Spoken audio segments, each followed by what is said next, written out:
సమీరని ఎందుకు కొట్టావని చెప్పి దర్శన్ శరణ్యని ప్రశ్నించడంతో అప్పుడు శరణ్య, ఏమండి నేనేమీ తప్పు చేయలేదు, అత్తయ్య గారి గురించి ఆ సమీర చాలా తప్పుగా మాట్లాడింది, అందుకే కొట్టాను. ఒకవేళ ఇప్పటికీ నేను తప్పు చేశానని మీరు అనుకుంటే నన్ను శిక్షించండి అని చెప్పి అంటూ ఉంటుంది.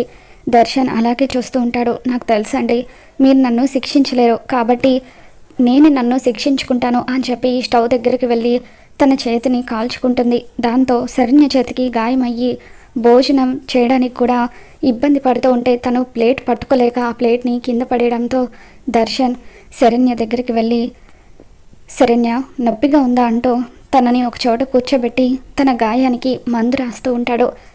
దర్శన్ చూపిస్తున్న ప్రేమకి శరణ్య కన్నీళ్లు పెట్టుకుంటుంది. ఏంటి మండుతుందా అని చెప్పి దర్శన్ అడుగుతాడు. లేదండి ఇప్పుడే బాధ తగ్గుతుంది అని చెప్పి శరణ్య అలా దర్శన్ని ఎంతో ప్రేమగా చూస్తూ ఉంటుంది.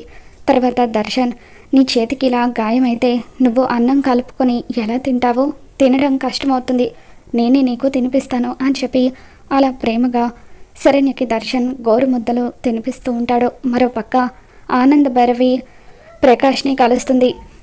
ప్రకాష్ మీద మండిపడుతూ, మర్యాదగా ఆ ఎవిడెన్స్ లేవో నాకు ఇచ్చేసి బుద్ధిగా నీ బతుకు నువ్వు బతుకు అని చెప్పి వార్నింగ్ ఇస్తూ ఉంటుంది.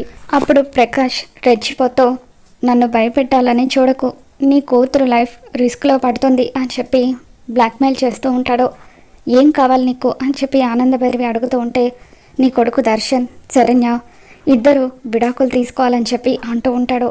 దాంతో ప్రకాష్ మాటలకి ఆనందభైరవి షాక్ అవుతూ ఉంటుంది. మరి రాబోతున్న ఎపిసోడ్లో ఏం జరగబోతుందో మళ్ళీ మన ఛానల్లో తెలుసుకుందాం. ఈ వీడియో మీకు నచ్చినట్లయితే ఒక లైక్ చేయండి.